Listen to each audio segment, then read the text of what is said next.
I now call this regular meeting of Davenport Community School District Board of Directors to order. Would everyone please rise for the Pledge of Allegiance? I pledge allegiance to the flag of the United States of America and to the republic for which it stands, one nation, under God, indivisible, with liberty and justice for all.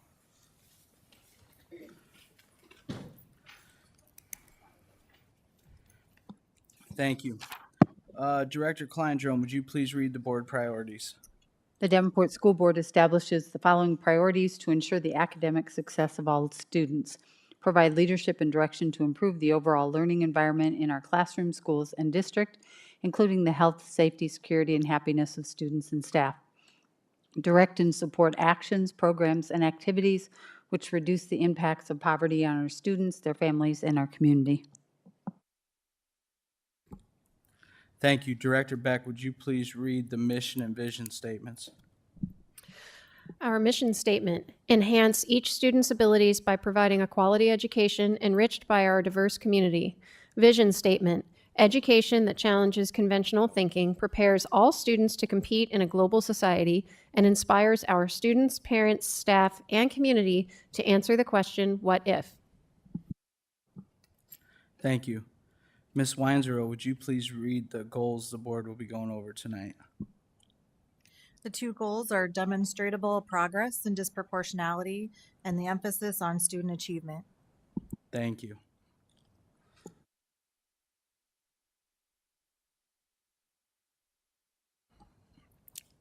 Just for everyone watching, Jamie Weinzero is sitting in tonight for the superintendent. He is on vacation this week. Also, Director Gordon is not here tonight. She is on vacation, and Director Potts is not in attendance at the moment. First order of business, presentations. Our first presentation, I get to award this awesome trophy that I came up with 2 years ago when I became board president, the traveling trophy. It's to get the families more engaged and involved during graduations. It's been awesome. It transpired into way more than I ever thought it would have been, but it really gets them engaged and active, and I love seeing it, and then I love going back and watching the videos of it too. But we have in attendance tonight Principal Corey Williams from West, because West did win, and you did a great job hyping up your parents and students. It was awesome. Hopefully that catches and grows a little more. So if you want to step on down, I'll hand you your trophy, and then we can do some photos. And if you want to talk about it or anything, feel free to step to the podium. All right.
All right, thank you. Congratulations. All right, up next, our next presentation is on community healthcare partnerships. Am I turning it over to you? So community healthcare has been a great partner with the Davenport Community School District over the 21-22 school year and helped a lot with activities, health-related activities down at Smart Junior High. And so I believe they're here today to talk about some great grant opportunities and additional opportunities that they have to support even more of our students here in the district. Can you hear me? Oop, can you hear me? Is that better? Okay. All right. Well, hi everyone. My name is Gone Job. I am a RN at Community Healthcare. I've been with Community Healthcare since 2018. I've been a nurse for 6 years now. Started my career at the University of Iowa Children's Hospital and then came to CHC as a pediatric nurse. I worked at the CHC in Rock Island, and I love working with students. I love working with families. While I was at Rock Island, I was able to build. Perfect. While I was at Rock Island, I was able to build a lot of partnerships with the school nurses in Rock Island, which has really helped me in my role today. So I'll go ahead and get started. Okay, so community healthcare, our mission is to provide the communities we serve with excellence in patient-centered medical, dental, and behavioral health care that is compassionate, affordable, and accessible. So community healthcare, we've been around since 1975. We are currently in 4 counties: Rock Island, Scott County, Clinton, and Muscatine. We have about 10 locations. The majority are in the Quad Cities area. In Davenport, we have the CHC Davenport Clinic, Dental Clinic, and Edgerton Women's Clinic as well, and then others throughout the Quad Cities. So our services, we provide medical services such as pediatrics, family practice, internal medicine. We do lab work. We have our own pharmacy. We had chiropractic at one point. We do pain management, OBGYN, and telehealth. And in addition to those services, we also have a behavioral health team, which includes therapists, social workers, and nurse practitioners that do medication management.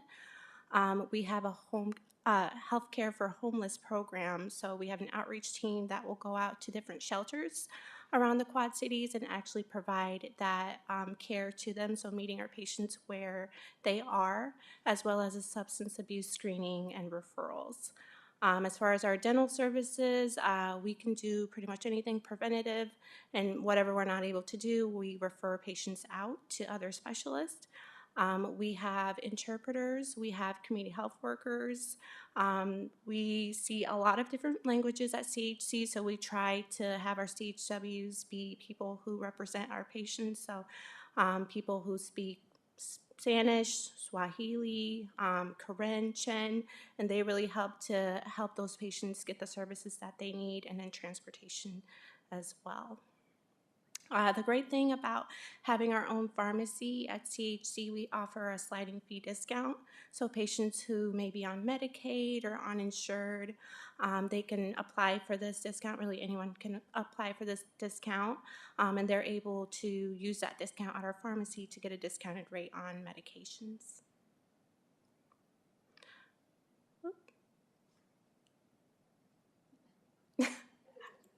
There we go. Okay, so school-based healthcare, like I said, CHC started this program last year, and we partnered with SMART. SBHC, or school-based healthcare, delivers comprehensive health services where students are in the schools. It promotes access to healthcare and reduces absenteeism due to health reasons. Our program is more of a school-based telehealth program, and it offers convenient access from various specialties to multiple schools. Our focus is whole school, whole child, and our vision is that graphic you see in front of you. So we're doing kind of like a phase-by-phase approach. Currently, we are working on phase 3, so phases 1 and 2 are up and going. Phase 1 is preventative health. So we utilize our mobile clinics or mobile units, and we travel to the schools to provide physicals and immunizations on site. Students that we see that do not have a medical home, we get them established with one of our providers at CHC. In the 2021-2022 school year, we did a total of 8 physical and vaccine events for a total of 6 schools, including SMART. We serviced over 400 students and staff with physicals, immunization, and COVID vaccines. So there are some pictures, and there's our champion, Principal Chad, who's been a great help last year. And then that's an image of what our mobile unit looks like. Phase 2 is health management. So through telehealth technology, we take these kits out to the school. They're called Dictum, and we're able to conduct visits for students. So students that have any chronic conditions can have their appointments done at school. We have myself, a nurse, or a medical assistant go out and we'll do vitals with the kiddos. And then with this technology, the providers connect virtually and they're able to listen to the kids' heart and lungs. They're able to look in their ears, look in their throat. They can do an exam just as if the provider was there in person, but everything is done virtually. So it's pretty cool how far technology has gotten. So this is not us, but this is kind of an image of what the visits would look like. So we're with the student, and then on the tablet you would see, you know, what's going on. So if we're looking into the ear, that presents on the tablet, and the provider is able to see the same thing.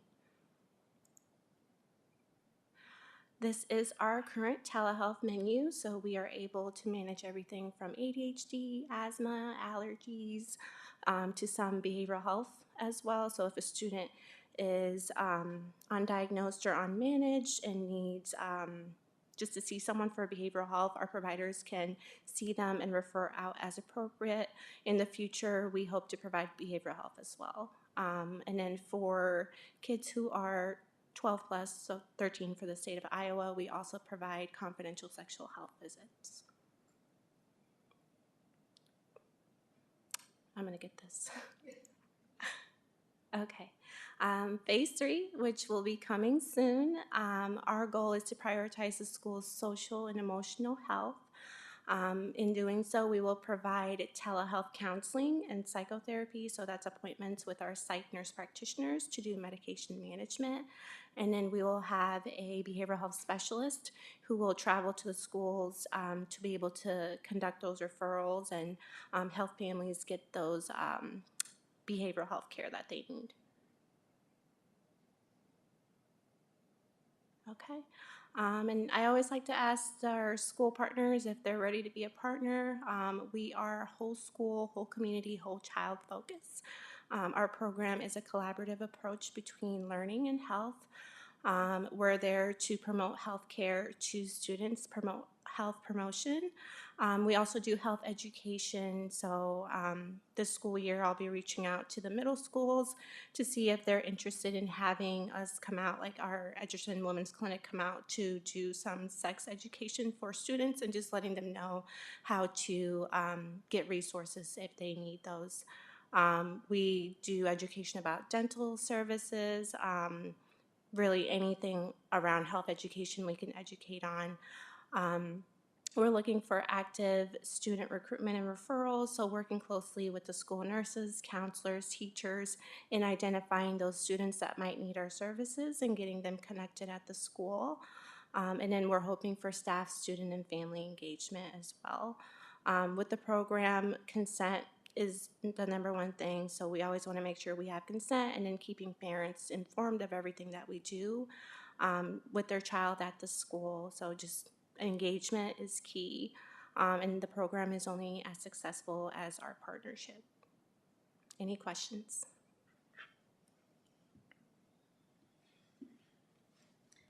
So I'll just tell you a little bit about where we're at with this here in Davenport schools. Last year, we piloted the program at SMART, and on Jumpstart Day, they did have a clinic at SMART where children could get physicals completed and receive their vaccinations, those important 7th grade vaccinations. And we started with that, and then we opened it up to some of the telehealth during the school year.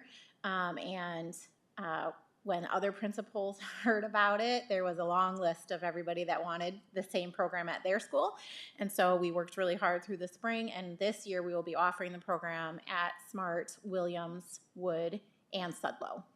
Going to look a little bit different because Jumpstart is the same day at all 4 of those schools.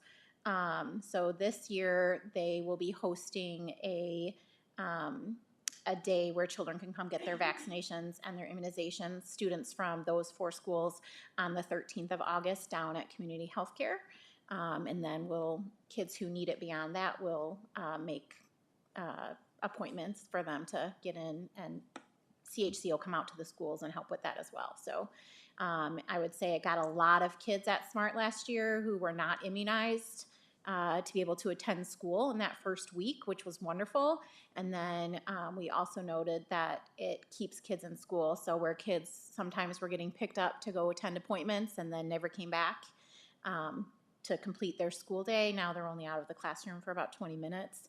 And then they're right back in the class. And the community health does that, a virtual appointment, and parents are given the opportunity to join that virtually or to come to the school if they want, or to not if they choose not to. And then CHC follows up with them after the appointment if they're not available during that appointment time.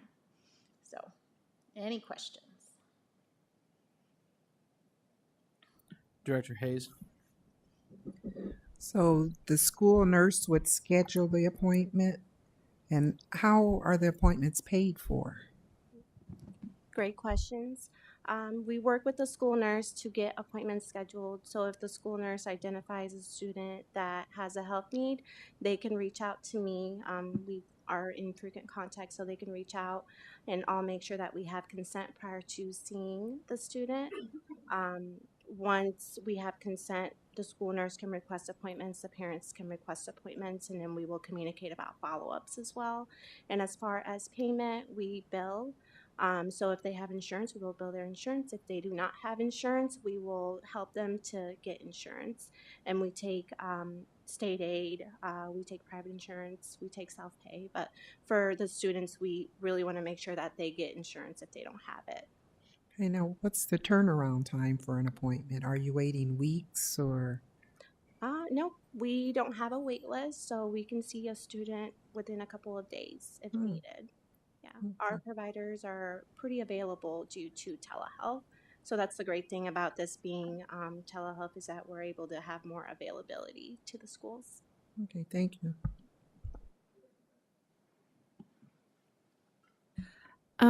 So with the pilot program at SMART, you said that you did the immunizations on Jumpstart Day, and I wasn't quite clear because I know trying to get people to come somewhere another time is really hard. Will you be scheduling those appointments at Jumpstart Day this year? Yes, we are planning on being at all 4 schools at Jumpstart Day to pass out flyers and then to schedule anyone who would like an appointment done that Saturday. And then the plan is to follow up with the schools after, hopefully before the first day of school, to see how many more students we need to capture before that exclusion date. Okay. And then my other question, so based on how many students did you guys end up serving at SMART? Like, was it, a couple a day? Were there, 50 appointments a day? I don't need exact numbers, but it sounds like it was fairly successful. Yes, so I believe we did a total of 45 for SMART. The first couple of events we did, it just took a lot of communication, letting people know what to expect. So parents have to be there. If you have insurance, bring your insurance. And then we were there during, was it SOAR? Is it SOAR? Yeah, SOAR. So it was only a couple of hours. So we're limited on how many kids we were able to see, but we did do a total of 3 events. One of those was actually during the school year, where parents consented but weren't there. We saw the kids and then communicated with the families after, and that one was pretty successful. So we have ways to work with families if needed, so that their child gets what they need. Okay. So basically, if a counselor sees that a child needs some care of some sort, they can reach out to the family, and if the family doesn't have a practitioner, they can then refer to you guys. Correct. Awesome. Thank you. You're welcome. Thank you very much for the presentation. Thank you for all the work you're doing to help out with our schools, and it sounds like it's a good partnership, so thank you very much.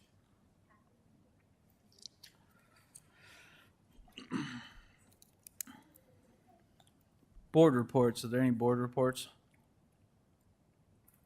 Director Poston?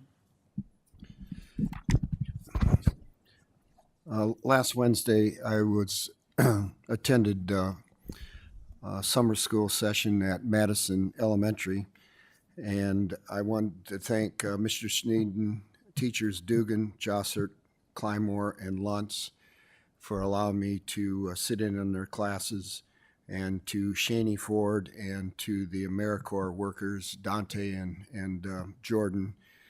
They are football players from St. Ambrose that are working at Madison through the AmeriCorps program. Again, these kids just idolize these guys, just great young men. I'm so impressed with the work that they do there, and the kids just adored having them there. So it's just such positive role models, and hopefully they can continue to do that type of work through AmeriCorps. Thank you, Director Poston. Ms. Weinzero. I would like to introduce the man in the technical closet over there. Is Tim Longoria is now helping the school board with all the technology during our board meetings, and I just wanted to introduce him and welcome him and thank him for jumping in and keeping our technology going during these meetings. Thank you.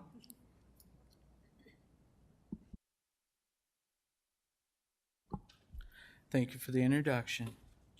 Any other board reports? Seeing none, I'll move on to communications. Open forum.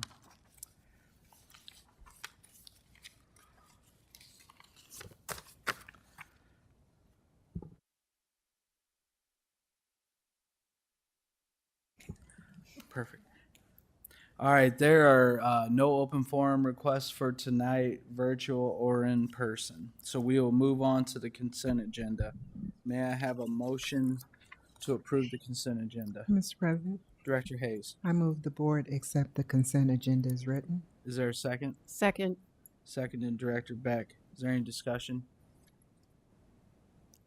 Seeing none, I'll call for the vote. Director Hayes, Yes. Director Beck, Yes. Director Poston, Yes. Director Klein-Jerome. Yes. My vote is yes. Motion carries. May I have a motion on approval of bills? Mr. President, Director Beck. I move the board approve the following resolution. Resolved, all claims presented to the board having been duly certified as correct by the treasurer, reviewed by the administration and board members, and they are hereby audited and allowed as just claims and warrants drawn on the treasury for the several amounts. Further resolved, the payment of claims and salaries be approved as presented for the periods of July 6, 2022 to July 19, 2022, noting voided check 379735 because of a duplicate invoice submitted. Thank you. Is there a second? Second. Seconded by Director Hayes. Any discussion? Seeing none, I'll call for the vote. Director Beck, Yes. Director Hayes, Yes. Director Klein-Jerome, Yes. Director Poston. Yes. My vote is yes. Motion carries. Superintendent report. We have none at this time. Thank you. Thank you. Committee reports. Data Wall Ad Hoc Committee, None at this time. Finance Committee. We met last Thursday. We reviewed our Pebble and Save funds, and then we also discussed funding for our long-range facility plan. Thank you. Legislative advocacy, we met and went over the priorities for the UEN, RSAI, I think I said that one right, and IASB. Is that on this one? Is that on at the next meeting? We're going to talk about those or this one? Okay. So we kind of narrowed down the search, and that's what we'll be going over tonight. Long Range School Improvement Advisory Committee, we have not had a meeting since our presentation at the last board meeting. We'll have one this Friday. LZAC, They're on hiatus for the summer. Policy Committee. We have a batch of policies coming up tonight that were discussed twice. Basically, in our first iteration of shifting over to the IASB numbering situation, we had a slightly different system and we had some different staff in place. So we did board discussion 1 and 2 for those policies, but we never actually did a vote to approve them. And so they're up tonight in case anybody's wondering why we have so many available or tonight. Otherwise, we are continuing on with our process. Brenda, do you know, is the numbering going to change because the ISB uses Assembly now, or it should stay the same? Okay. Okay. I wasn't for sure. I think I got all the committees. We'll move on to items requiring action. May I have a motion on subject 10.01, approval of equity coordinators? Director Beck. I move the board approve the Title IX equity coordinators as presented. Second. Seconded by Director Pasha. Any discussion? Seeing none, I will call for the vote. Director Beck, Yes. Director Pasha, Yes. Director Klein-Jerome, Yes. Director Hayes. Yes. My vote is yes, motion carries. May I have a motion on subject 10.02, approval of level 1 and level 2 investigators? Mr. Chairman, Director Pasha. move the board approve the level 1 and 2 investigators as presented. Is there a second? Second. Seconded by Director Klein-Jerome. Any discussion? Seeing none, I will call for the vote. Director Pasha, Yes. Director Klein-Jerome, Yes. Director Hayes, Yes. Director Beck. Yes. My vote is yes, motion carries. May I have a motion on subject 10.03, approval of LEA homeless liaison? Mr. President, Director Beck. I move that the board designate Shaney Ford as local education agency liaison for homeless children and youth. Thank you. Is there a second? Second. Seconded by Director Hayes. Is there any discussion?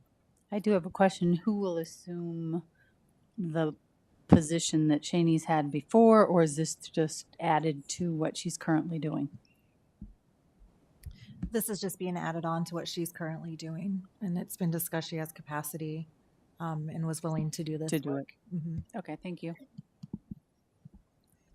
Any other discussion?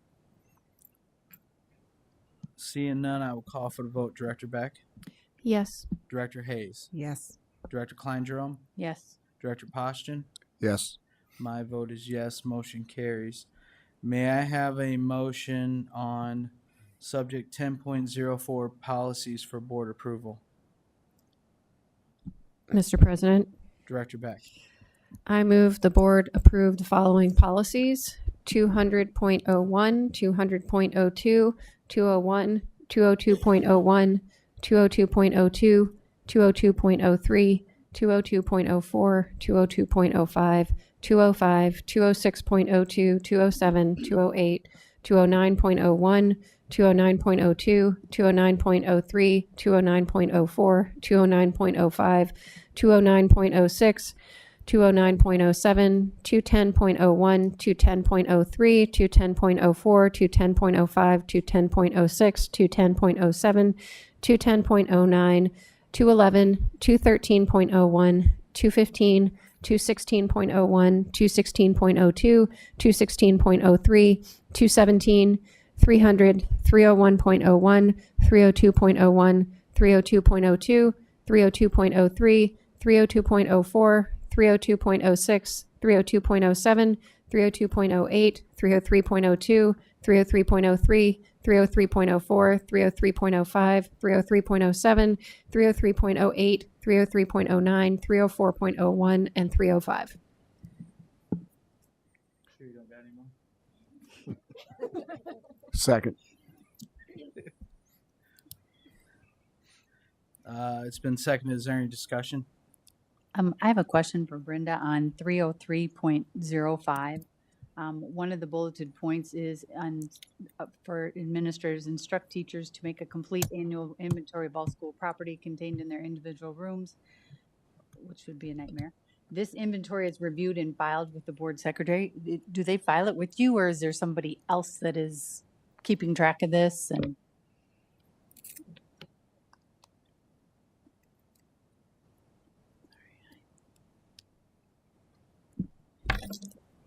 What I'm assuming is that is an inventory, and Josh, you can probably help too, that's taken by our operations staff and or purchasing staff. I'm not sure who they report to, but we do have inventory control. There are asset tags on equipment and things in the room, and those things are kept track of by the warehouse staff.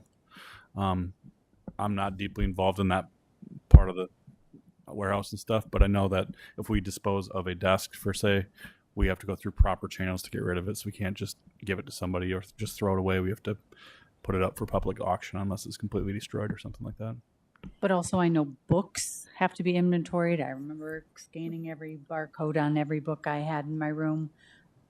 But you wouldn't get that, would you? I do not. Like, who's this really going to on file? Because it says the board secretary, and I think if it's not, we need to correct that.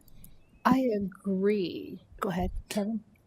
Textbooks are managed by our textbook adoption folks. It's purchasing the same person. There's inventory that are capital assets that we capitalize, and there's inventory of desks and chairs and the like. That's usually kept with the principal, so they know exactly what they have for desks and chairs and cabinets, those kind of items. But the items that are capitalized, we keep track of in accounting and purchasing. So where it says the inventory is reviewed and filed with the board secretary, who really is it being I think we would filed adjust by? that to superintendent or superintendent's designee, because that would encompass all of the different departments that have that. Whoever he System. designates do it.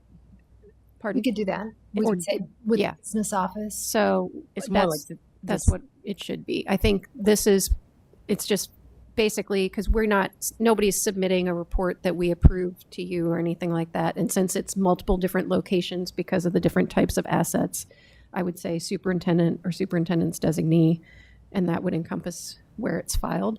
Okay. I will make that change. And do you want me to bring it back, or is that that's not good enough substantial? as long as it gets changed. Perfect. I will do it.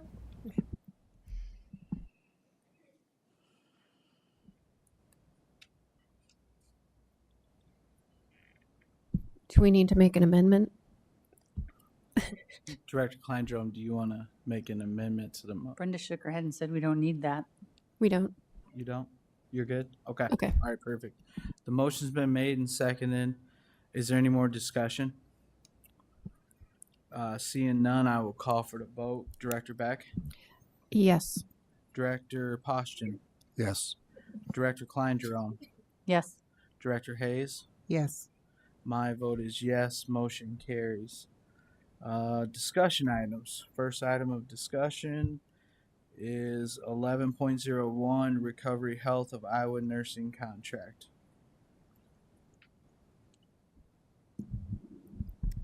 I believe I will be turning this one over to Courtney. Good evening, everyone. So this is a contract we have with Recover Health so that we can provide nursing services that are outlined in a student's IEP.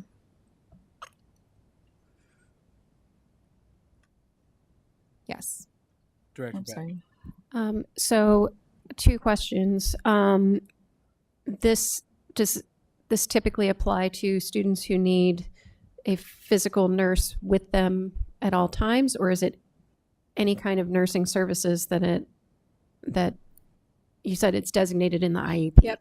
It's identified as a need within their IEP. And so it's usually above and beyond what a school nurse would provide to any student in the school. So it could be to that degree, but it could be other nursing services that are just more intensive. So it's outlined in their IEP and provided from a nurse. Okay. And then Is this the kind of thing where we might look at other companies to provide the services and we review that every once in a while? Or is this a company we've been working with for a very long time and no one has any complaints? Does it provide continuity for the students at home as well? Yeah. So, yes. You'll notice there are 3 contracts around this tonight. So, one is Recover Health, one is Unity Point at Home. And then there are times that students come with us with nursing already established at home. And so, to make that a smooth transition for them and a continuity of service, as you noted, that we might partner with that agency to do so. It's also, as in other areas, really hard to find nurses right now. So we do have different companies that we work through just so we can make sure we can find the nurses we need to serve our students. Director Klein Jerome. So is that why we have 3 of these on here? We couldn't just do the first one and cover everybody? Exactly. There are 2 different companies tonight, but the one way the Unity at Home does the contracts, they do it per individual student. Okay. Director Poston. So I see a standard hourly rate. Do you know approximately how many students this would involve? Yes. So for the Recover Health, we have 5 students identified now that would be utilizing, 3 students who we have slotted to be utilizing their services at the start of the school year. And we are billed monthly for services. At that hourly rate? Mm-hmm. Yep. Thank you. Yep.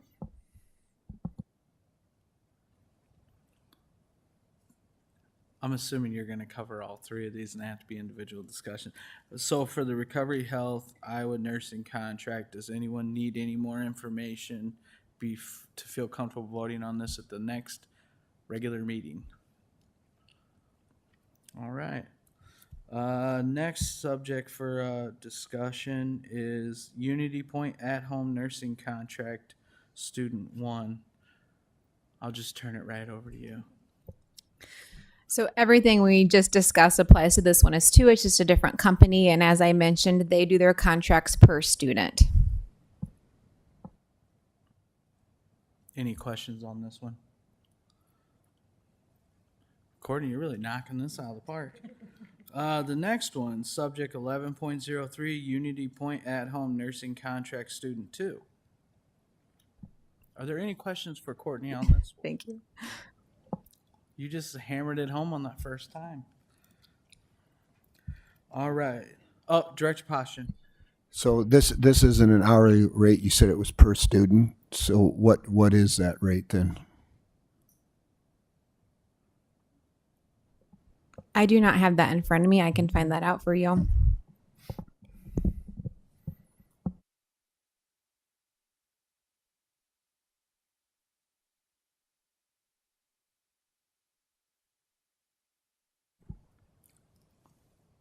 Do you need any other information on that? Does anyone need any more information? And you'll have that for us at the next regular meeting when we're going to vote on it. All right. Thank you.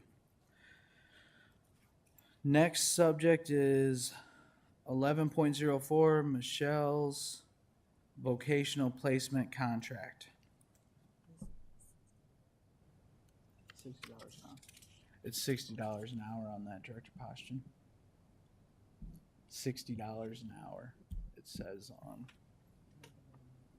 number 9 on there.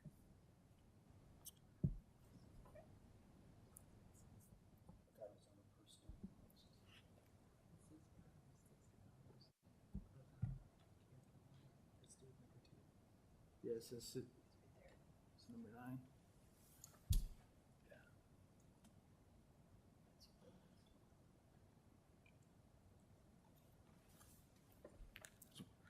Like half the cost I thought it was going to be.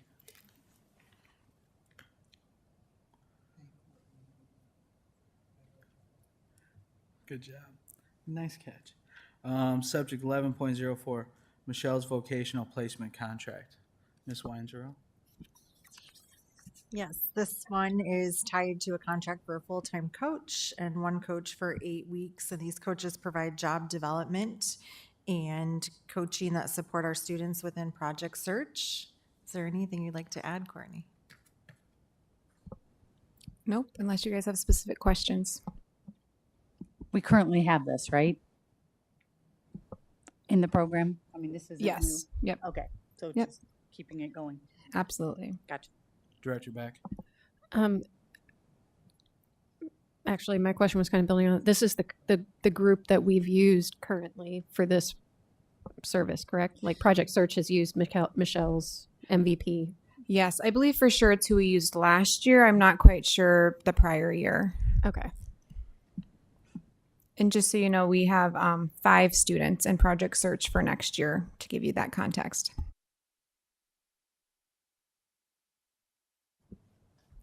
Any other discussion on this? Or any other information you'd like to see before the next regular meeting? All right, next subject is 11.05, building automation upgrade. Jamie, you're up.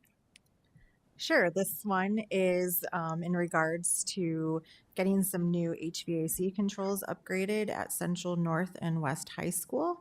The existing controls are not working at optimal performance.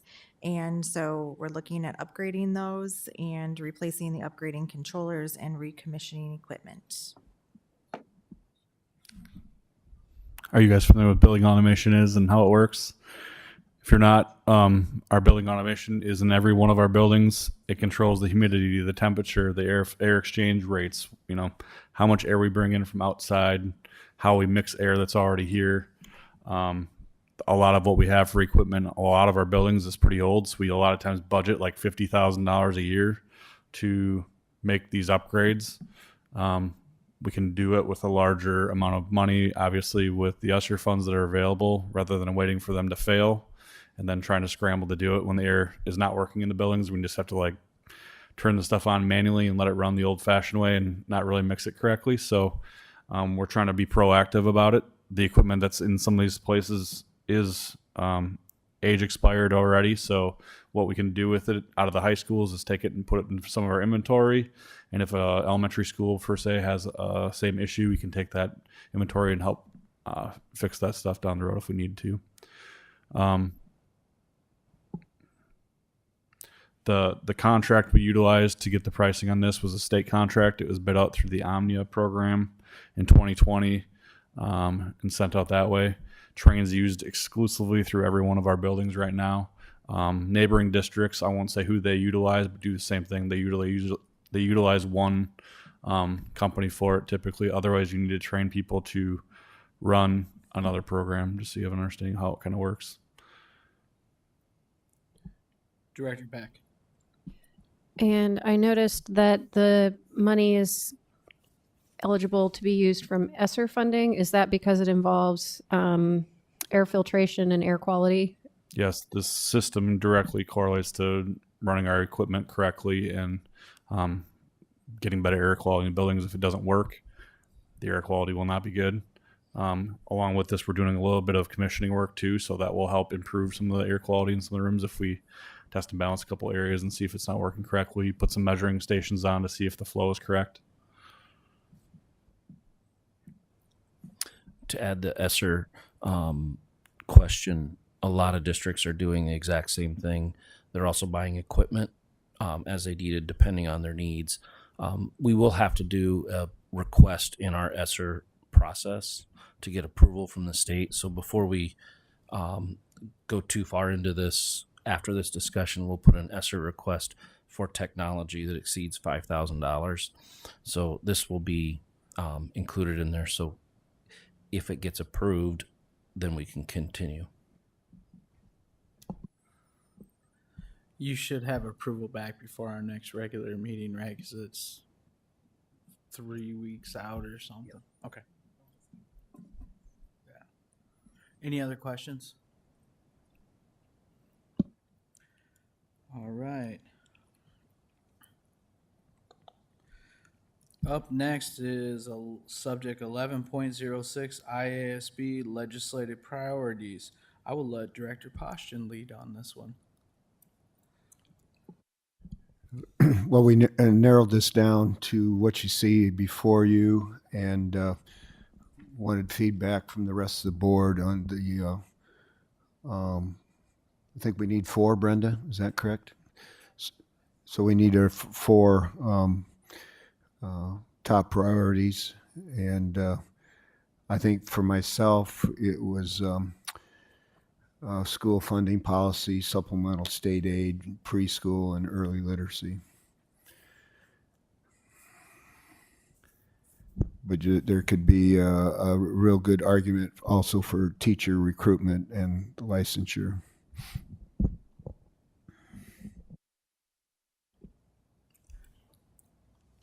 And when we started this, I think she noted it. There's 33 of these we had to whittle down. I mean, it's when you look at it, it's hard to say which one's more than the others, but kind of the process we've been running and how we've been geared, that's kind of what we had came up with. So what I would like to do is to go around, and each board member, if you could give us your 4 that you like, and then we can kind of go from there.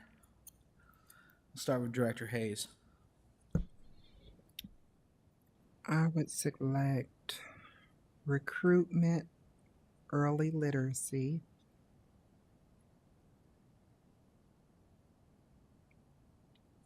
mental health, and supplemental state aid.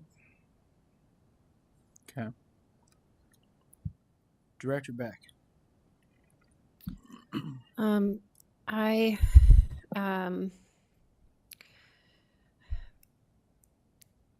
while I like the idea of the teacher recruitment and licensure, I'm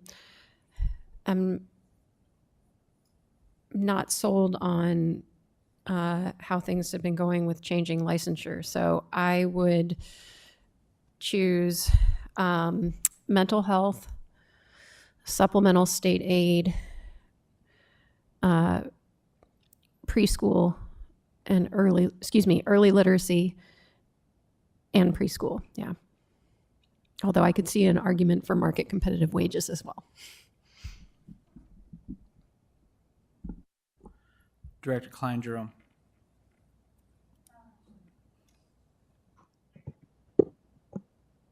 I wrote down 5, so I gotta look at this one that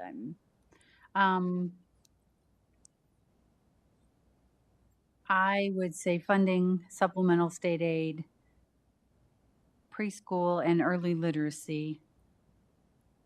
I also, though, kind of am leaning towards local accountability and decision making. That was one of mine too. Yeah, it's like, yeah. But those are on the UEN and RSAI too.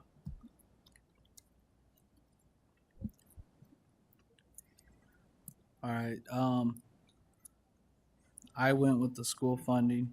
He already gave us his when he did it. Yeah. I went with school funding, supplemental state aid.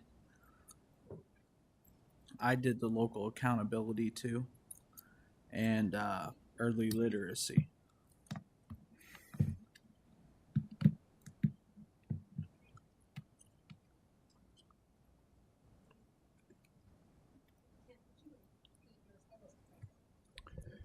Well, I kind of ranked them first early literacy, second preschool, third supplemental state aid. And then I guess I would go, mentioned teacher recruitment. I would go that way. School funding policy and supplemental state aid, you could kind of lump together. So.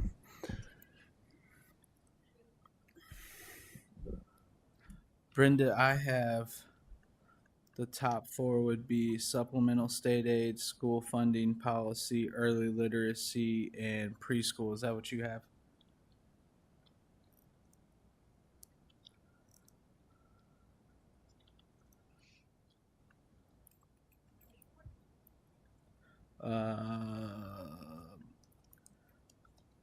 Supplemental state aid, early literacy, school funding, and preschool.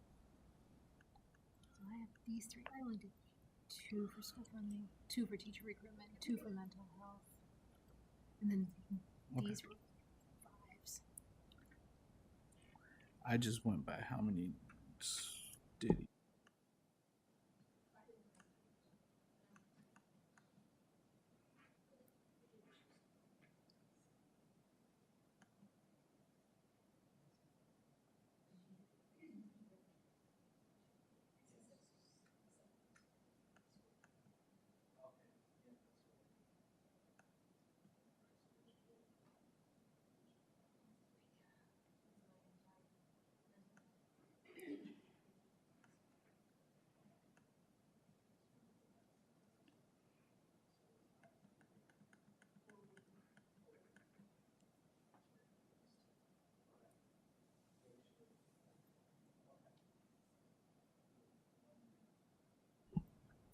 With Director Potts and Director Gordon not here, do you want Brenda to pull them and see where they're at, and then we'll kind of go from there, rather than break down the one? Okay. I Brenda, would if you say would as please long do as we have the time before we submit these. I don't know when the deadline is for Yeah, submitting these, but because we'll vote on them on the. Yeah, we'll Oh, vote on okay. the 8th. Yeah. Yep.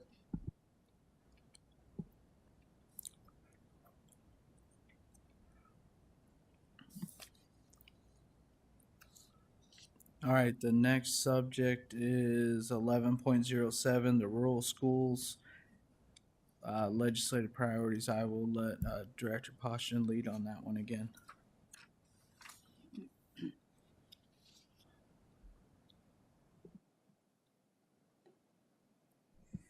So we went through and just ranked each of the either low or from low to high priority. And you want me to read through all these or just let the board look at them? Has the board all had a chance to look at them? But could you explain the dots that are already filled in? I don't know who did that. The the legislative advocacy committee met, and that's where we rated the priorities to kind of give the board a sense. So if you've had a time to review them, if you agree with them, or if you think something should be changed, I'll tell you what, to make it easier, I will just go around and ask each board member if you're good with where it is or if there's any changes you would like to make. And I'll start with Director Kleindrome. Okay, so the way these are dotted, that was the recommendation on the because when I looked at it, I thought, oh, I can only have 1, 7, 1, 6, 1, 5. I thought I had to rank it down, so I wasn't sure. That isn't the case? Okay. Yeah, no, I'm okay with it. You're okay with as Director Posh, and you're good with it. You're part of the process. Director Beck.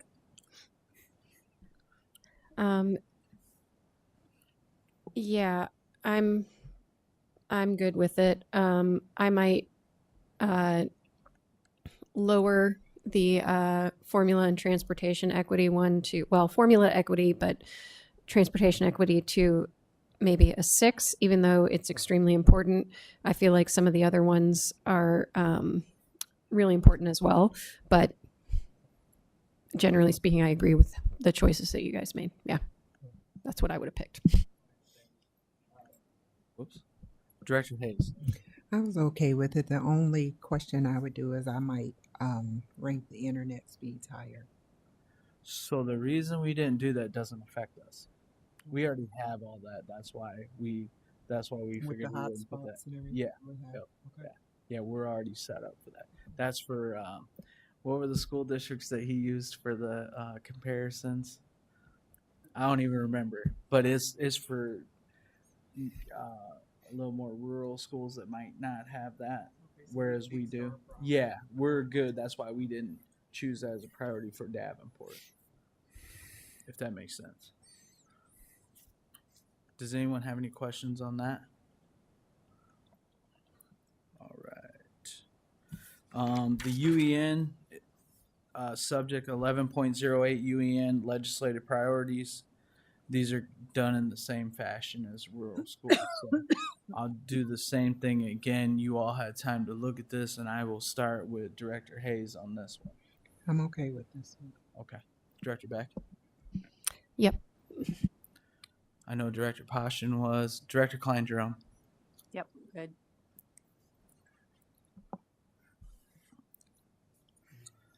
And then we'll vote on these on the meeting on the 8th, and then we'll get them sent in.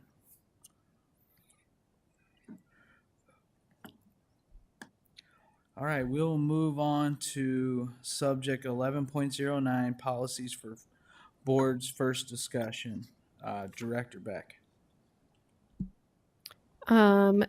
As per our more recent process, rather than me reading through each of these and describing what they do, I'm just going to open it up to questions. If anybody has questions on any of the policies that are listed for first discussion, please let me know, or let the policy committee know. I think we need to discuss policy 600 because there's an option 1 and 2, and you don't want both of them. So we have Correct. to decide as a board which option we are heading towards. 1 seems to have a lot more detail to it. So if you would look at those two. So policy, for people who are not here, policy 600 is called Goals and Objectives of the Education Program, and IASB has provided 2 template options. It's not necessarily a mandatory policy, but it's generally a good one to have. And if you notice, the one that's up on the screen now is option 1, and as Director Klein Jerome said, it's a little bit more specific about how we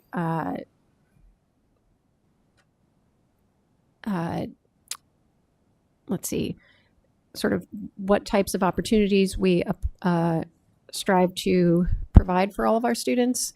And the option 2 is fairly generic and say that we establish educations annually, but it doesn't list what those objectives are. And Director Klein Jerome, you said you liked option 1 with the list. Yeah. And I would note that this doesn't limit us to just these things. It just kind of highlights some of the things that we think are important as a board. Director Poston. Number 306, succession of authority to the superintendent. We've had this discussion before. Do we need to have it be more specific as far as who does actually fill in the absence of the superintendent? So we have had this discussion, I believe that's a whole policy committee that We actually talked about this at the last meeting. yeah, and, that's and what I was you going were to out of say. town. Yeah. Director Klein Jerome, you want to take that one? Yes, we did discuss this. TJ is more comfortable not designating a specific person, and that, you know, if he is capable of doing it, they kind of rotated around. Even when we had associate superintendents, they rotated it between Rob and Bill or whoever was in there before that. And so that it would rotate. Well, Jamie has stepped in here tonight. And if there was some reason he couldn't do it, then that would be a board decision, who we want to step in and fill in until he is back, or whoever is our superintendent. So he is more comfortable not having a specific name in this. And it gives us some flexibility as well. The idea being that it would be somebody from the cabinet, but if something super catastrophic occurred, then the board would meet to designate who would be the interim superintendent from the eligible pool of people. And then I think at the very least, then I think there should be in there that it would be someone from the cabinet. I thought it just says administrative, doesn't it? Yes. We do have, well, if we're going to designate an interim, the person who's designated has to have their superintendent's license. But if it is just for filling in, kind of like now. It doesn't have to be somebody who has a license. We can certainly distinguish between those two if you want in the policy. Just a little background from previous. If you name someone and then someone doesn't, I don't know how I want to say this the right way. It's not in their wheelhouse, then you have hurt feelings between people, and then it makes for a bad working relationship with the people on that level. But I mean, we could certainly have it say something with, it needs to be a person of the cabinet, but like Director Beck said too, it depends on who has their superintendent licensure. If we put that person, you or the interim superintendent, they would have to have those requirements to meet the law. Although right now, I mean, if it just said responsibility of the other cabinet administrators, like Jamie stepped in, she does not have her superintendent's license. She doesn't need that to Right. step in at this point. So I think just putting in cabinet allows, again, some flexibility on who can do it. Does that kind of get what you're looking for, Director Poston, to put That's fine. Okay. just add cabinet in front of administrator? At the in that first sentence there, or yeah, it is the responsibility of the other cabinet administrators. Okay. Okay. All right.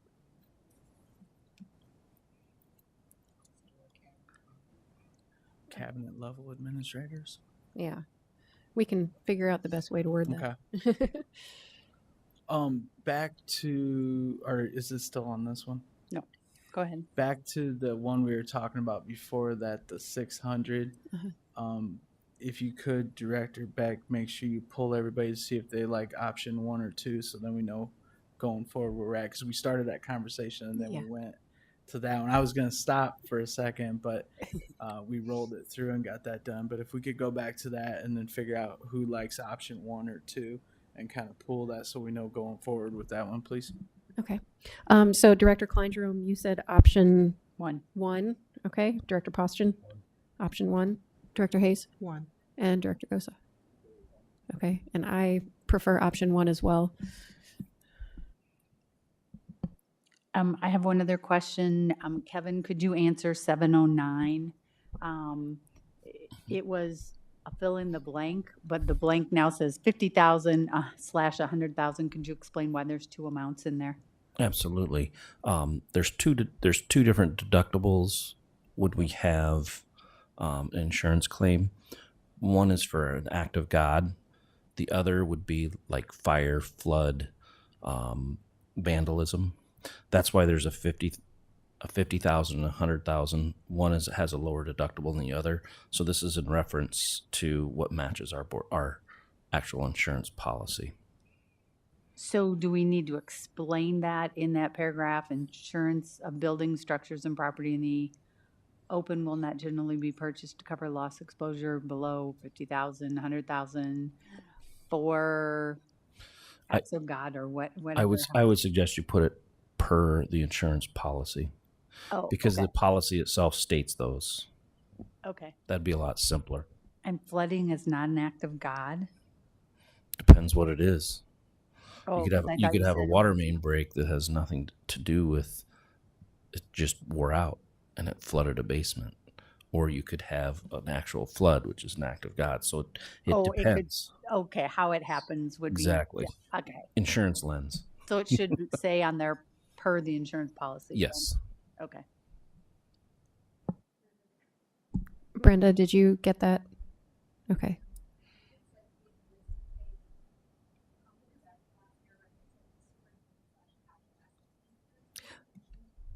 Yeah. Yes, and I would say it's our capital assets manager that does that. So we should, or we could put superintendent or designee. You want to do that? Superintendent or designee? That's why we've written all the others. Yeah. Okay. All right. Any other policies people have questions on? 705.01, the purchasing bidding. Okay. Just explain what this was all crossed off here. What's going on? You guys, I think you guys did this one when I was out of town as well. Director Kleindrum? I think this is actually a Josh and Kevin question on the purchasing and bidding. What was the question? I did not hear that. There's like 5 or 6 lines that are crossed off, and I'm just curious what the reasoning was there, or what's going on there. It says prior to August 15th of each year. That has to do with dealing with targeted small business. Yes, we have a targeted small business law, but there is no reporting that goes into that. So that was old language from when they started targeted small businesses. Vendors had to enroll, and then school districts had to submit a report to the state of the activities that they had done with the targeted small businesses.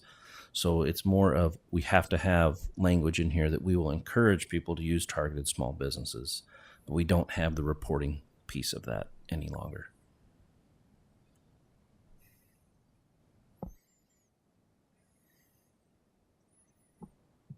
Does that answer your question, Director Pasha? Okay.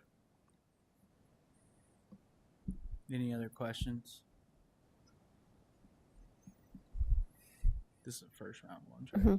Yeah, so these will come back for a second discussion at our next regular meeting. We'll make the changes that people suggested as a committee, and then they should be back then. Seeing no other discussion on that, we will move on to subject 11.10, board policies for board second discussion. Director Beck? Yes, so we saw these policies at our last regular meeting. So this is the second discussion. If anybody has any questions or comments.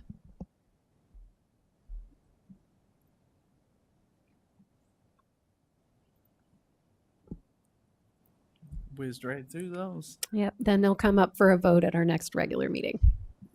Perfect. Thank you, Director Beck. Administrative reports. None at this time. This is your opportunity. Just get it out there. I have a lot to say, but Jamie, could you tell us, like, how is hiring going? And, you know, at this point, we're about 3 yes. weeks. So we are processing a lot of candidates. So our process this year, what we did was to, when we received a recommendation for hire, we do a contingent offer, which isn't something that we had done in the district in the past. So we let the candidate know that we want to hire them pending their background check, their references, and their licensure. One thing that was interesting when you were talking about some of the legislative topics is licensure. We do have a lot of candidates. We're a border state, so we're competing with Illinois, and we have quite a few candidates that have accepted offers, but it's like a 3 to 4 week turnaround time for them to get their Iowa licensure. So with that, we do run some risk of people staying in Illinois. I mean, the market's so challenging right now. And then also, there's an old administrative reg with some requirements that are slowing down our process. So we're going to update that and take out some pretty stringent requirements that aren't necessarily legal requirements. Can I ask a follow-up to that? So is there a window for certain positions where a person can work for, say, 2 weeks pending licensure or something like that because of that lengthy turnaround time? Or is it we can offer them a position, but they have to be fully licensed before they start in all positions? So they have to be fully licensed before we allow them to sign a contract. What we did last year and what we would be willing to do is if it's getting close and the Board of Educational Examiners says they're, close to getting them their licensure, we do let them come to new teacher induction, because that's run through TLCS, and we'll bring them in as a temp at will, so they at least get all of that. But we are, we're chugging through them. We've got like 70 teachers worth of application materials, but we still have a lot of openings, but we're still getting recommendations for hire every day. So I looked at the last 5 years trends, and we still seem to hire people up until the last minute. So yeah, it's a challenging environment right now. So the teacher recruitment and licensure, it's becoming very competitive with the other districts in the area. Thanks for the administrative report. That was great.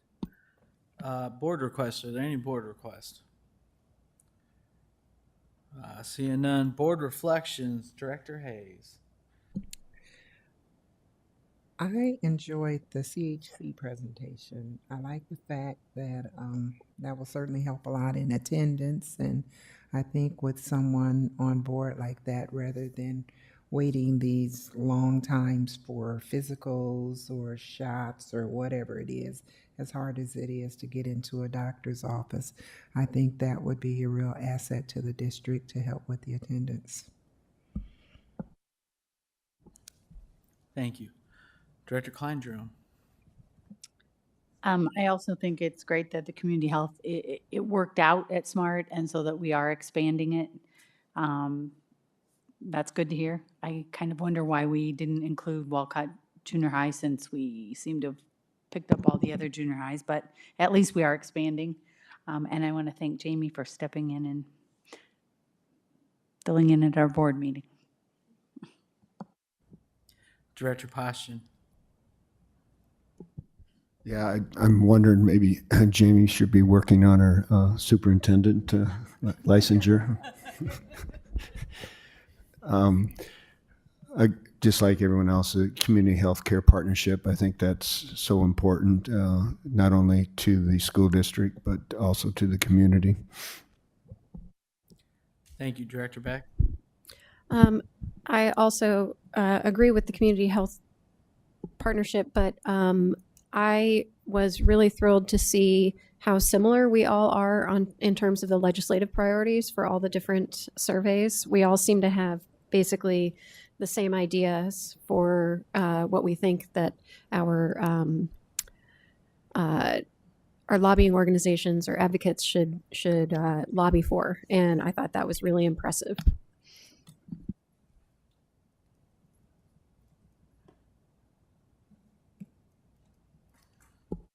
Oops. Cabinet Member Weinzero.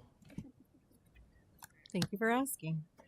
I had also, my board reflection is around community healthcare and how much of an asset that's been at SMART, and the opportunity and the amazing technology and having the telehealth doctors and being able to bring all of that to our kids and helping those families that are working hard and can't necessarily get out of work to get their child to a doctor. So I think it's amazing technology, amazing ways to help our community. And I look forward to them reaching our other schools in the district.